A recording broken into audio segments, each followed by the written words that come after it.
Before we go, I would like you to have a look at these questions and let's see if you'll be able to solve them.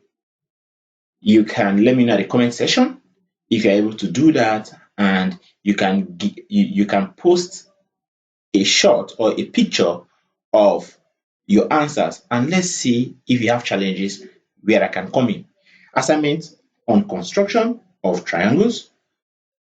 We are asked to construct, I'm asking you now to construct a triangle with sides 3 centimeters, 6 centimeters, and 9 centimeters. Remember, when you read the question, you have to draw a sketch of what you are required to do before constructing. Number 2, you're asked to construct a triangle XYZ such that line XY is 8 centimeters, line YZ is 5 centimeters, and angle YXYZ is 70 degrees.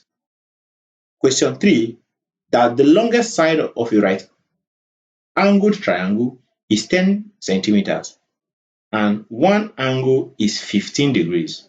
Find the length of the side opposite the given angle.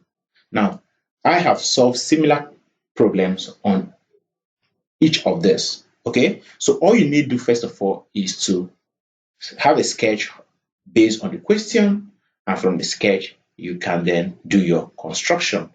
Let me have your answers at the comment section, then we can iron out things where you are not too sure of, and I'll let you know if you are correct. So let me see your solution at the comment section. Thank you for being part of this class. See you in our next class where we shall be looking at construction of quadrilaterals. Do have a nice day.